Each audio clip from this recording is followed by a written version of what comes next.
Good morning. I have a lot of stuff today. I want to make it under 8 minutes, of course. Good thing I'm such a fast talker. I'm like a machine gun, right? I'm like Russell Brand. The first one is from Canada. So this guy, there's a knock on his door and he brings his camera. This is a very good decision. And outside there's two guys.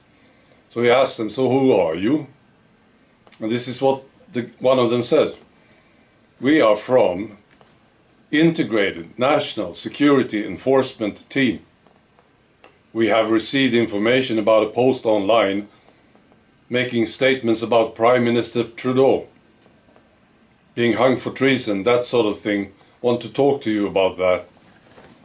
Can you imagine this? This is Canada, right? And can you imagine having that job? Knocking on people's doors, fellow citizens, talking to them about what they say online. Right. Next one is about regret. When I was 19, there was this fantastic girl who was interested in me. I didn't do anything about it.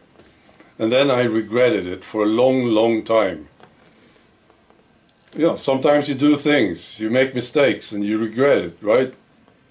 Now, this is about thousands and thousands. I keep hearing this. Thousands of people regretting that they didn't take part in this medical thing. They didn't drink any tea. They didn't comply, and now they regret it.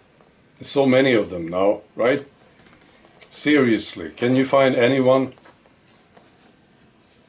I really want to know, is there anyone on this earth today who regrets not drinking the tea? Anyone? Right, now I've been thinking about this a lot. What happens to people when they drink the tea?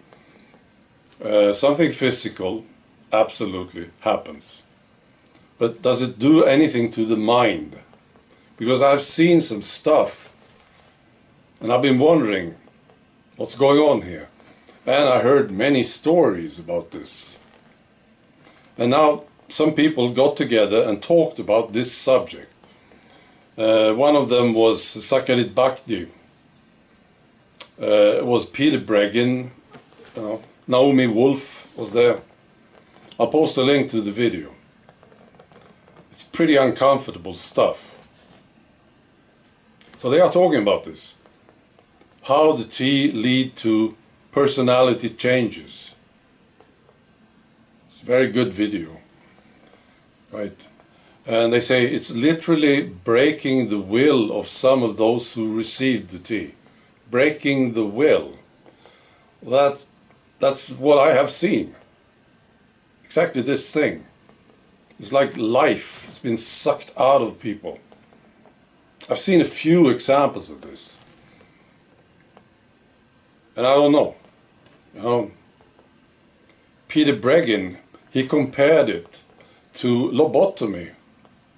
Lobotomy, you know, maybe the worst thing they ever invented. They drill a hole in the skull and burn tissue. He compared it to this. Very, very good video. Alright, now this is about the EU.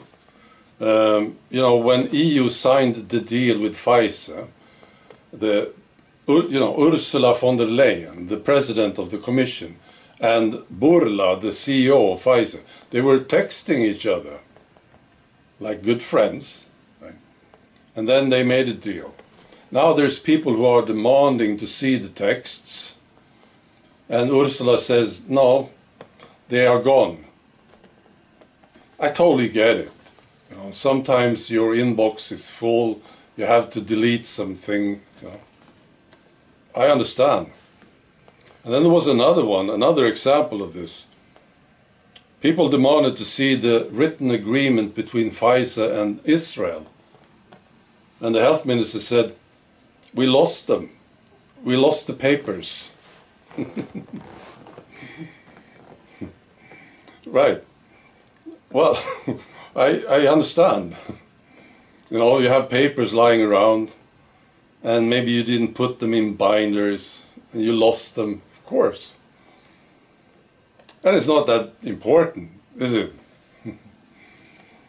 Wow, pathetic, isn't it? Right, good news. Tucker Carlson did a show on John F. Kennedy, the killing of John F. Kennedy. Very, very good. Now, they have been hiding the truth about this killing for 60 years. All these presidents after John F. Kennedy, they could have told the truth about what happened, of course. They could have forced the chief of CIA to expose it, but nobody did. So I think this is so important, because they did lie. It was sort of the first thing, wasn't it? The killing of John F. Kennedy. And, well, I know that's not what happened. What they say happened, that's not what happened. I know it. It's a very good show by Tucker Carlson. I'll post a link to it if you want to see it. Finally, Elon Musk and Twitter. Twitter is now a fantastic platform. If you haven't been there for some time, I recommend it. It's amazing what's happening on Twitter now. So Elon banned a few journalists, I think 12 of them, because they were breaking the rules. They were exposing his location. And they know, of course they know, how dangerous this is. And this is an old Twitter rule. You can't do this. I think they wish that something would happen to Elon Musk. Why would they otherwise expose his location? Right, so they were banned, and now they are screaming about democracy and free speech. Isn't that very funny? Wow, these idiots, they are totally unbelievable. I'm so happy that people are turning away from mainstream media. One of them was Ryan Mack at the New York Times. Another one was Donny O'Sullivan at the CNN. And now they are so upset.